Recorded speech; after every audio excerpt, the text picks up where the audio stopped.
Welcome back to Boys and Ghouls Film Review, folks. I'm your host, Sarah Stephenson, and this is my co-host, Mike Stephenson. Hi, guys.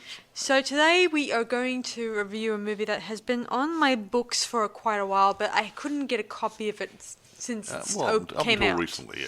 So it's called Winnie the Pooh, Blood and Honey, Part 2.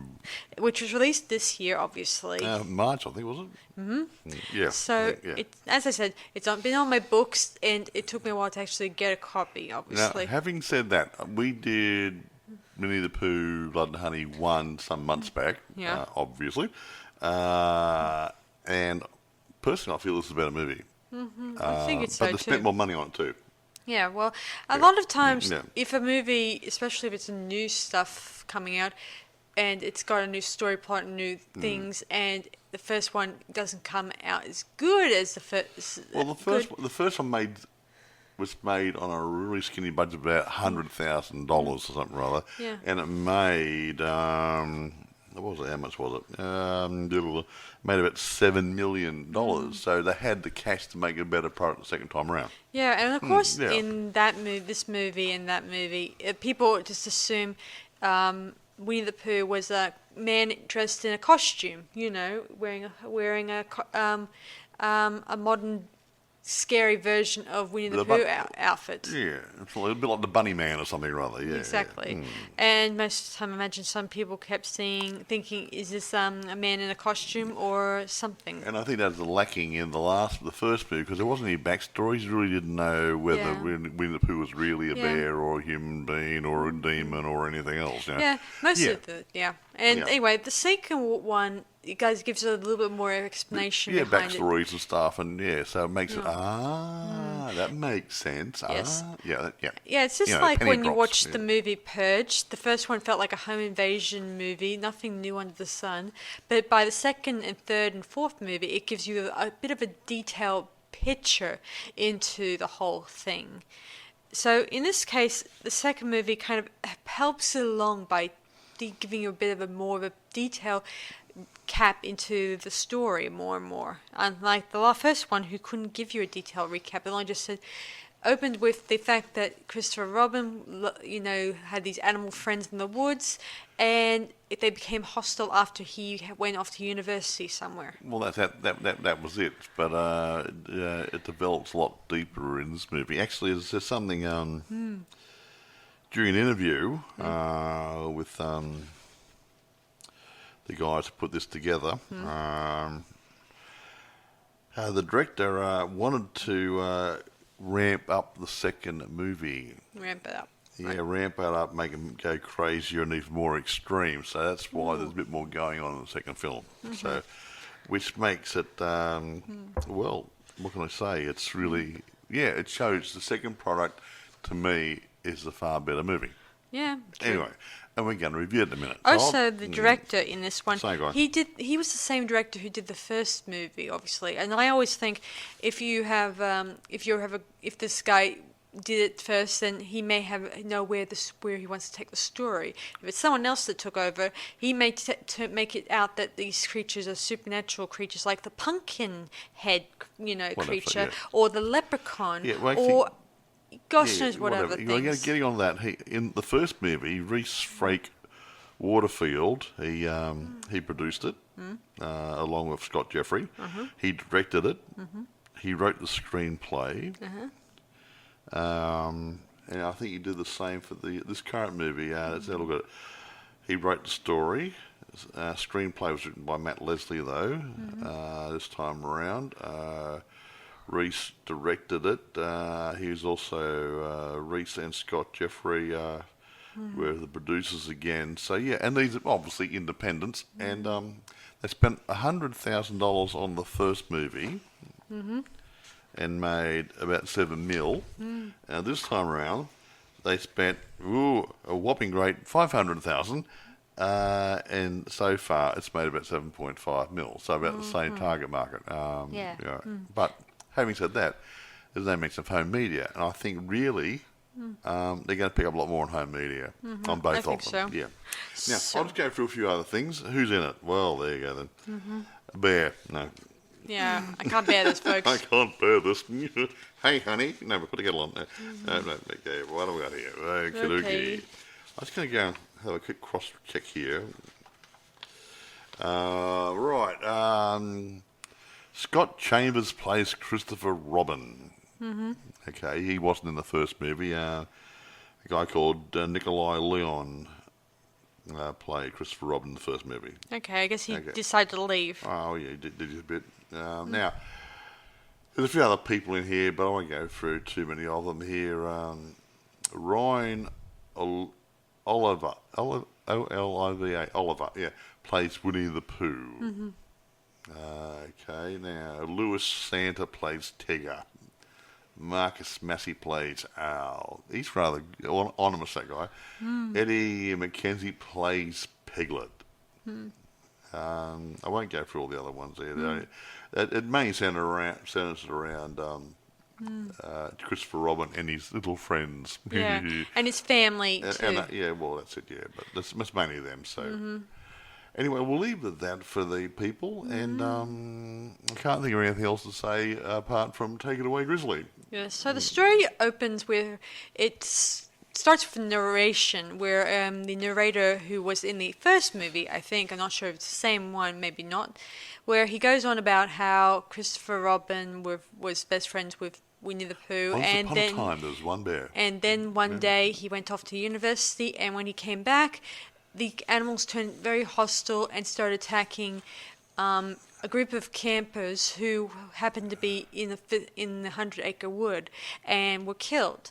And Christopher Robin managed to escape the horrible things that happened, obviously. And of course, people in his community, Ashwood, I think it was, have divided opinions about what happened. They think Christopher Robin may have had a hand in the deaths of those poor girls, while others developed a lynch mob and started to try to destroy remaining bits of the forest to hopefully destroy get rid of Winnie the Pooh and everybody else. Yeah. Of course, things don't go so well, and the creatures remained, elusive. Yeah, unknown and still on the loose. Yes, they had a hollow tree, which you go down there and you go in it and you go down through the trunk down underground. They had a cave. Yeah, well, what better way to hide, anyway? Well, bugger. Good anyway, soon enough, while Christopher is working in a hospital, he also meets his psychiatrist lady called Mary Darling, which was a name taken from Peter Pan. Yeah, Mary Darling. Remember her? Yes, she was a real darling, she was. It was a name for Wendy and John and Michael's mum, of course. So it's not really relevant in this movie. So not relevant. Anyway, she's helping him try to get back little sanity in his life again. And of course... Well, he's going through therapy. Yeah, he's damaged goods. Poor little Christopher. It doesn't help that the town still thinks of him as a murderer and thinks that he should have just give up this illusion that he was... Oh, yeah, we'll give a bit of a backstory on Christopher Robin. Christopher Robin left town at one stage, went to college, became a doctor, and he came back to Ashwood, whatever, and was working at a local hospital, and... Yes. He was quite good at it until they decided to discharge him because people didn't want to be his patient. Yeah, because there's been complaints, or some alleged complaints, and they just don't want it tied to the hospital. The hospital understands. They know Christopher is innocent. However, the paying customers, the people who happen to be even family members, don't want Christopher Robin anywhere near their relatives. He is a good doctor. Even though he's a good doctor and he works hard. Anyway, soon enough, his family believe that what happened to him really happened, obviously. It's not fake. Anyway, he gets along with his little sister, Bunny. That's her name, Bunny. Or I don't know. She is cute. She calls herself Bunny. And she also plays with her brother, her other brother's teddy bear. Yeah. Christopher Robin had a twin brother. named Billy. Billy. Remember in the stories Billy Moon? His alter ego. Christopher Robin, the real Christopher Robin, the one, he was nicknamed Billy Moon by his parents. Yeah. And of course, this that's how they got the name for the books, and that's how he became sort of a celebrity in that time. And that kind of screwed up his childhood. Completely. So they made this his twins. Well, there you go. It's kind of a good thing. That's sort of bends the story a little bit. Yeah. Anyway, let's see what goes on. The Owl and Tigger and Pooh and Piglet, who's been resurrected, we don't know how, they decide to start taking their anger out on more and more people of the town, obviously. Well, actually, Al comes up with the idea of saying, well, before they come looking for us to try to kill us, why don't we go...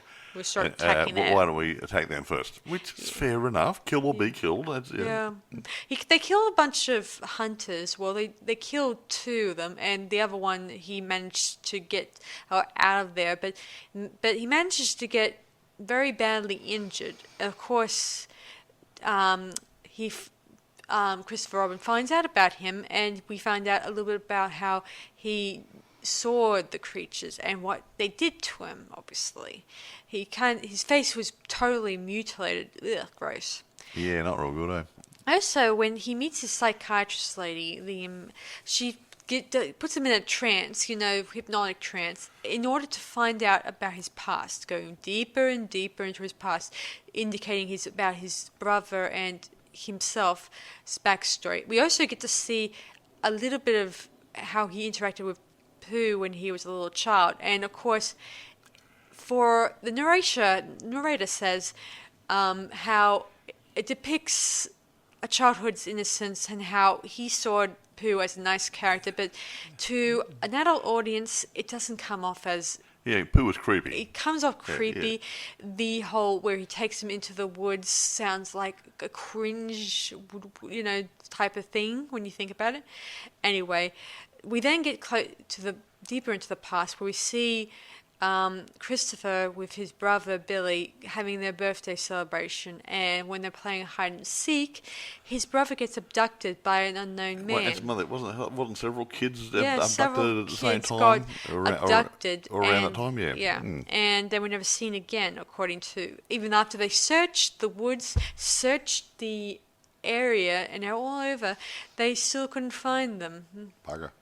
Anyway, soon enough, Christopher works out that this janitor that's working at the hospital turns out to be exactly the same as the man who kidnapped his brother and those kids. Yeah. Yeah. He then kind of follows him and comes to his house and demands answers, which the man obliges and tells him about how he worked for this doctor who's studying genetics. Yes. And it turns out that he was getting the janitor guy to kidnap children.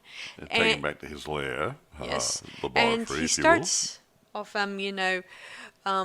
experimenting with animal DNA. It's a little bit like Dr. Moreau. Dr. Moreau, top movie. Yeah.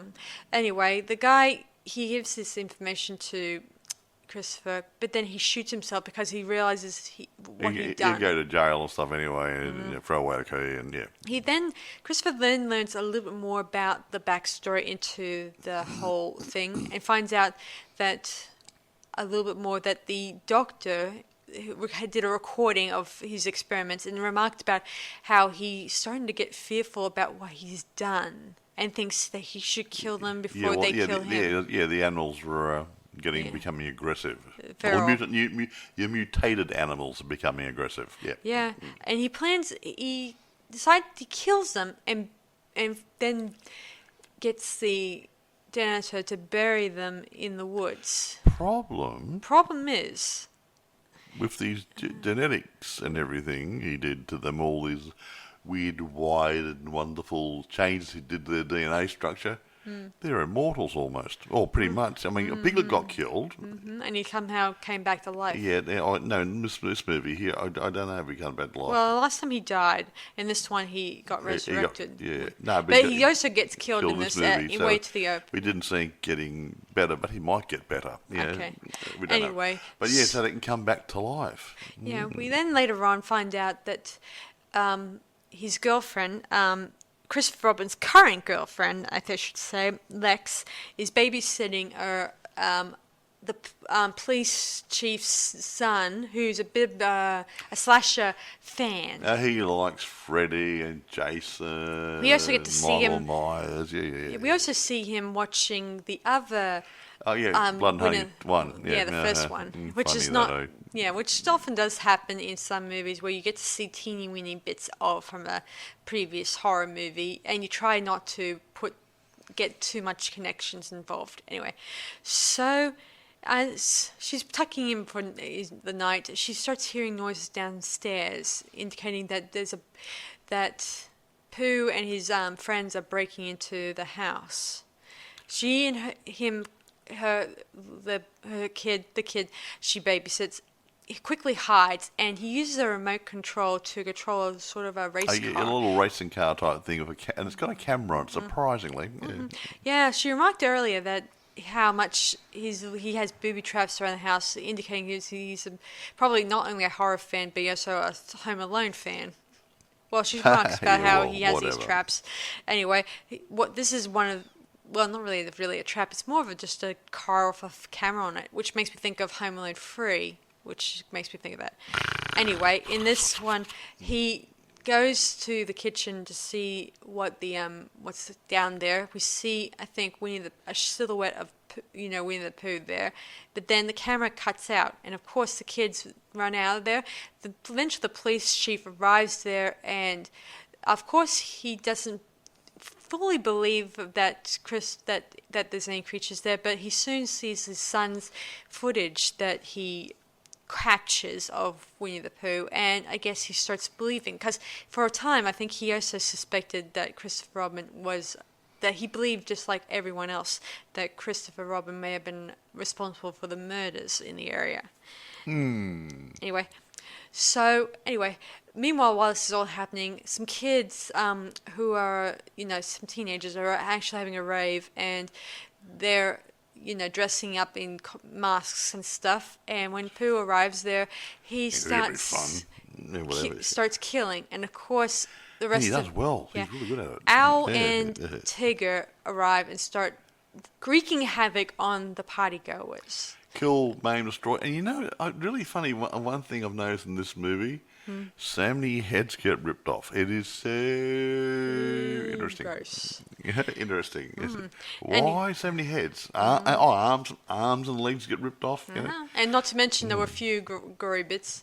Anyway, Christopher takes a gun. He brings a gun, and he kind of goes to his parents' house because he suspects his Pooh will arrive there to probably attack his parents, which he does. And his sister is missing, and he goes up to his brother's room, which is there, and he sees his brother's picture scratched out, indicating this is Winnie the Pooh. Might be his brother. Ooh, Billy. Who was Billy Pooh. No. No, go there. Anyway, so he goes to the rave, and there he sees the havoc that the creatures left in their wake, obviously, and he tries to shoot at down. He shoots down Tigger, obviously, and he tries to chase. He tries to look for Winnie, obviously, of course, and well, Winnie. Did Winnie chase Christopher, or is Christopher chase him? I can't remember. So much going on. So, anyway, they soon end up in the woods together, and he tries to get him to realize that he knew. Christopher chased Tim because didn't Christopher have a gun? Yeah, he did. He got from somewhere, the police or somewhere, or something. Owl flies overhead. He's got wings, and he often is doing. Owl's got wings. Yeah, Owl does the most talking in this movie, and he's the meanest. Yes. He got an attitude.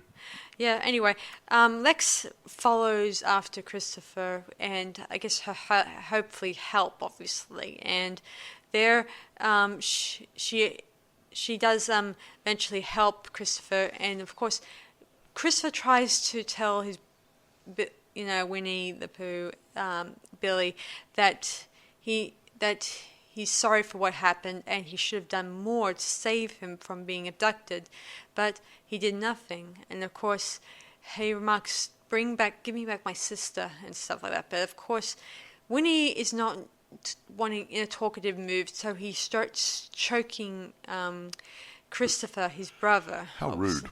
Of course, eventually he shoots Winnie in the head and he dies instantly. No, didn't he get an axe? Yeah, he got an axe. Yeah.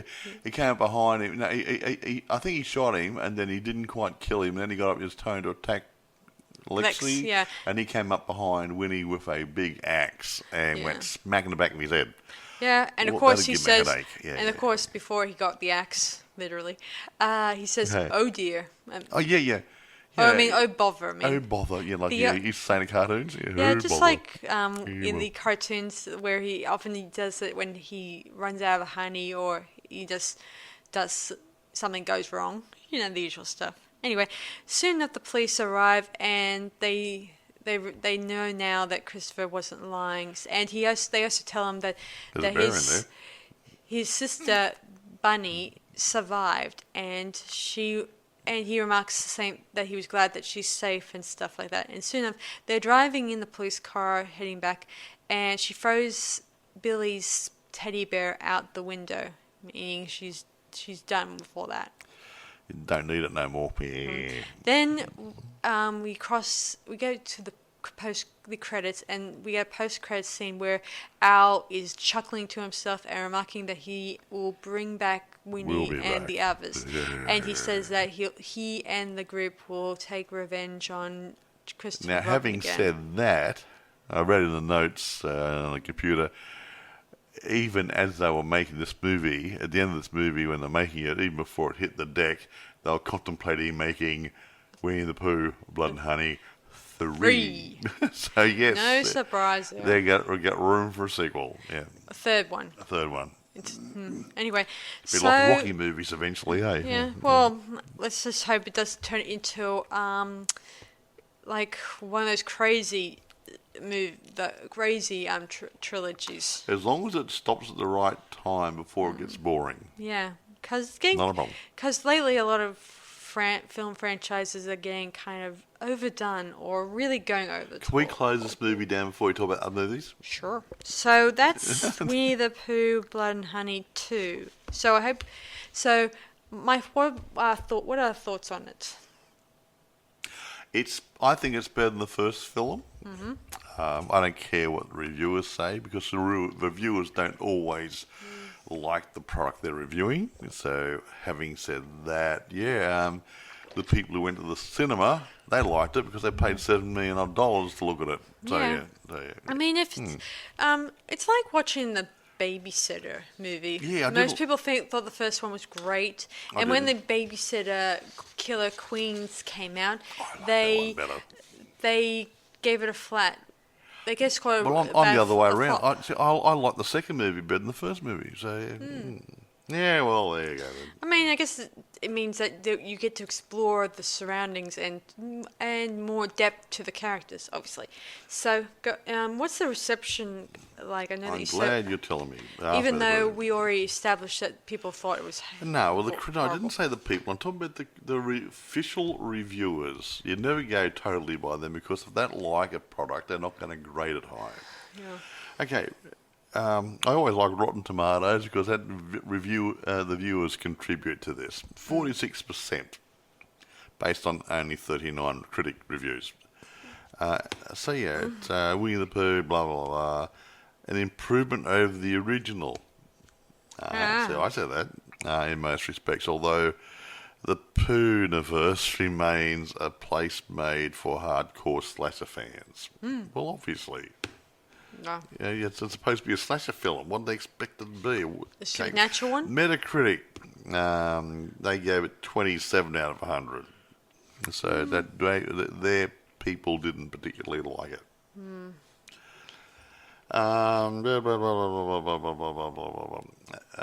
a guy called Luke Thompson from the AV Club gave the film a positive review, writing, "This is cinema at its most punk rock.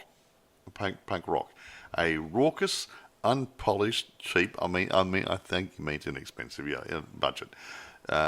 Sacred cow shredding middle finger to the mainstream. It's just enough raw talent to keep it from being dismissible." So he likes it even though it's too nasty. How's that? IGN, whoever they are, Matt Donante gave this score of 6 out of 10, comparing its approach to that of Terrifier 2. It boasts a nastier midnight movie appeal, radical practical effects, and a brisk 90-minute runtime. So sometimes they stretch them out too long and it gets boring. So 90 minutes is pretty damn good. Yeah. 90. An hour and a half is good. Going 2 hours is a bit stretching the plot a bit. But this guy goes on a bit further. It's a shaky first step for the Frake-Waterfield's proposed Pooniverse concept, but it's a step in the right direction. So he can't wait to see number 3, probably. I bet that's the same level of interesting and plot-wise stuff. Yeah, I'm just trying to... I could go on, but there's nothing much great saying here.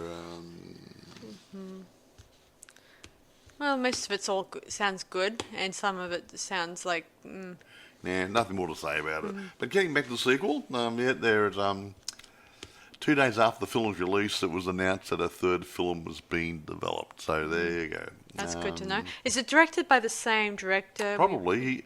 It's independent. He produces it, directed, writes it sometimes. So it's probably going to be the same producer director. I hope so, because I just feel like sometimes whenever they swap it to a director, because either the director is tired of working on... That's his idea. It's his baby. Yeah. I mean, I hate it when people just trade it in for another production. Can't they just wait until after that their new project is done and then they can go back for the sequel?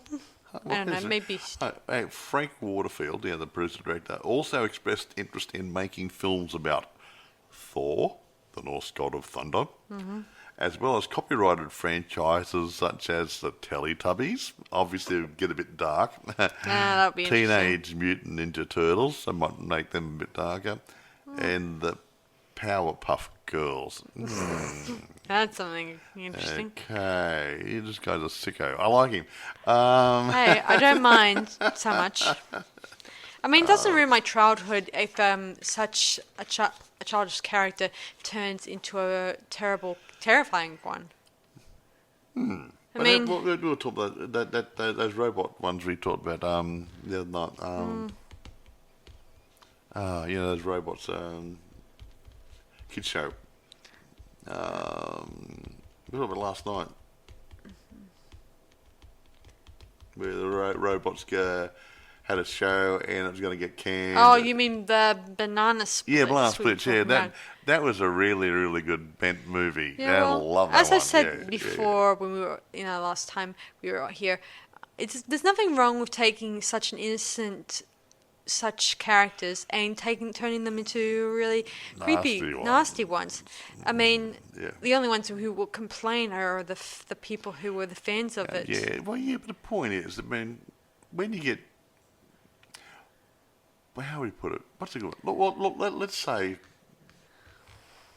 what's another good example that hasn't been done yet? A kids' program. Let's say Mickey Mouse from Donald Duck. Let's say it's just off the top of my head. Let's say someone got the license to actually make a dark Mickey Mouse and a dark Donald Duck. Someone has already beat you to it, Mike. Have they? Yes, there is. I think someone out there is actually thinking of making a Steamboat Mickey dark art adaptation. Horror slasher from it. I don't know if it's going to be like this one where they're just going to have a mutated mouse or a mutated person, or just like the bunny man. wearing, it's going to be a or mouse man, maybe. Just a man who just wears Mickey Mouse outfit. Who knows? Anyway, do you want to get down? I know there's not much to talk about in this one. It is what it is. It is what it is. I can't really think of anything else to put into it apart from grading it and tell them where to get it. So, what I will do, I will say this though. I think it's like that reviewer guy said, it's heading in the right direction. I mean, the first movie was a bit like an intro to the concept, which wasn't too bad. Yeah. That was the first movie. The second movie, this one here, develops a bit, and you get the backstory, and it's a bit more grisly and a bit more bloodthirsty and stuff, which is where you want to be for a slasher film. Yeah, it's just like such 80s or 70s movies like the Halloween, Friday the 13th, and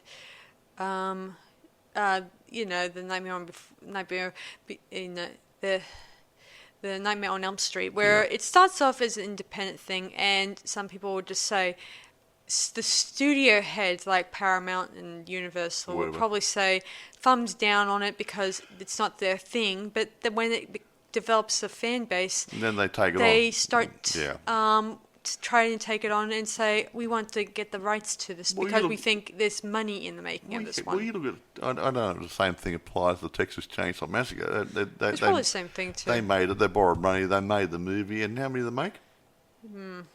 They made money. They borrowed money from the mob and different things, I believe, and they got in trouble a little bit. The mob made money and stuff, but but still, people want to see these things. But the biggest problem with the big studios is they've got old heads. They need a couple of new people there who are willing to take a chance on some new ideas. It's just like Jim Henson and his crowd. Some people didn't see a very big possible picture of how far you can take Muppet characters like Jim Henson's crowd stuff to new dimensions and new worlds. Like he made that whole Dark Crystal one, which was rejected because at the time people didn't get a really good big picture about it because they were expecting a nice light stuff like Sesame Street or Muppets. And then there's the Labyrinth, another rejection, which got really hot and people liked it, or the fans may have liked it, not the cult, not the. And that's another point too. Some of these reviewers, I've noticed over the past couple of years, say, "Oh, this film's definitely just been made for the fans." Yeah. Who are you going to make it for? People who don't like your product? I'm starting to notice a bit of that. Stupid statement. Yeah. I've been noticing that kind of thing in the media lately. Like the latest new Star Wars spin-off thingy-wingies. Some of them keep saying how fans are disappointed that the series has ended. Others say, no, fans are not really happy. They're actually happy that it's done. Obviously, well, it depends. Some fans might have been disappointed with it, and some fans might have liked it. So you're getting from two different camps, probably. Yeah, exactly. Different. I like to think that some of the studios might get into the ear of the film critiques and ask them, "Could you give us a glowing report on this movie to make it sound good for a possible season 2?" And sometimes it doesn't work to their advantage. Anyway, I'm going to grade this now. I do question whether film critique is not like us, but other ones that are out there who try to beg for a bright, sparkling one, especially if it's a really bad movie or TV series. Sarah, I've tried to get Sarah interested in reviewing some really, really bad films. But she won't do that. So, that's why we don't have any on ours. I've spoken to a number of people, and they all said the same thing when the new Snow White's coming out. They said the same thing. They said, I'm not going to that because of what the Snow White character has done to the original to death. She practically trashed the poor thing. Oh, the actress lady? Yeah, she practically trashed it to pulp. Yeah, and bad-mouthed and everything else. In every interview, she said she wasn't into that sort of thing. Why did you bother to audition? It's for the money. Yeah. Even though the same reviewers have said the same thing, saying, why did you audition if you're not a fan of the movie? I mean, the original. Anyway, and can we grade these now? Yeah, anyways, I'm not going into that now. So now, I don't know. I don't know what I graded the first movie at. Yeah, well, it doesn't. No. I'm doing a roll in this. But this is a better movie. They're both filmed well. They're both good storylines. This is a better storyline. Yeah. And I think... and I like the narration, where they just put a narration at the opening and the ending. And the shortcomings that were in the first film were obviously taken care of in the second film. Yeah. So I'm going to give this about a 9. Even though it's... if it was an A-grade film done by a big studio, I might not give it quite so much, but... This is an independent, doing it hard. He's doing his own story writing. He's doing his own producing. He's doing his own directing. It's a hard slog. So I'm going to give this guy a 9 for effort. And as a group, I'd give the two movies together a 9 as well, because they do work end to end quite nicely. Yes. Now, what do you want to do? I'm going to give it 9.5 out of 10 myself. Oh, I think it's pretty cool, and I like the fact in this one. I don't recall what my rate for the last one was either, but I do think this one was pretty up there, and I did like the fact that it's developed a bit of interesting backstory. Yeah, the genetic side of it, that works really good. Yeah. It actually makes sense now. Instead of, we all know fancy animals aren't and real. how Winnie the Pooh developed a friendship with Christopher Robin. I think even if they're feral creatures living in the wilderness, they would probably have a hard time actually socializing with any human-related humans. Exactly. Anyway, the bit where we see the flashbacks I thought was pretty interesting, especially how when even to the narrator he described it as harmless child, nothing wrong with your childhood type of thing, but in the narration in the first movie. But when you see it close up, see a young Billy, Winnie the Pooh character taking Christopher into the woods at the dead of night, it does come off very sinister, wouldn't you say? Well, it depends how you want to read into it, but he didn't do anything. He just hung out in the forest. Yeah, it does explain how he may have came to his house, which indicates that Billy Moon he knew where he lived with his brother. Yeah, knew exactly where the house was, even if he was moved to a lab that he didn't know, and he was placed there for months until he transformed into a creature, undescripted, until he gets killed and then resurrected. Yeah, he was killed and buried, and because they got increased healing powers and everything else, they came back to life. I do suspect when I was watching that movie, we saw Al holding a jar of honey, and it gets me thinking, maybe there's something honey about is mystical, this. Maybe honey is good for you. Maybe it's not the mystical. Maybe there's something within the honey that kind of resurrects them. In my opinion, obviously, I could be wrong. That could be just another Easter egg. I'm going to have to wait till the third movie comes along to actually give us a very big detailed description, backstory into that sort of thing. It may have healing powers, or it may be Al may have learnt from the animal, the scientist guy, about how to resurrect them. By the sounds of it, Al seems to be the most intelligent of the group, obviously. I know that in the book and in the animation, he was the most intelligent of the bunch in both. He was. And so he kind of was the most talkative in the movie too, unlike Winnie and Piglet. But Winnie, I think Tigger did speak a little bit. Yeah, in the original film, they chose not to talk to anyone. Yeah. Anyway. All right. So where do you get it? Where do we get it? eBay and Amazon. Aha. Plenty for sale. And like I said, you can probably find it somewhere else. But eBay, both are for sale. Amazon, both are for sale and rent. So you've got it. But I look at the rental price sometimes on the newer ones, and it's almost the same as buying one. So it's up to you what you want to do.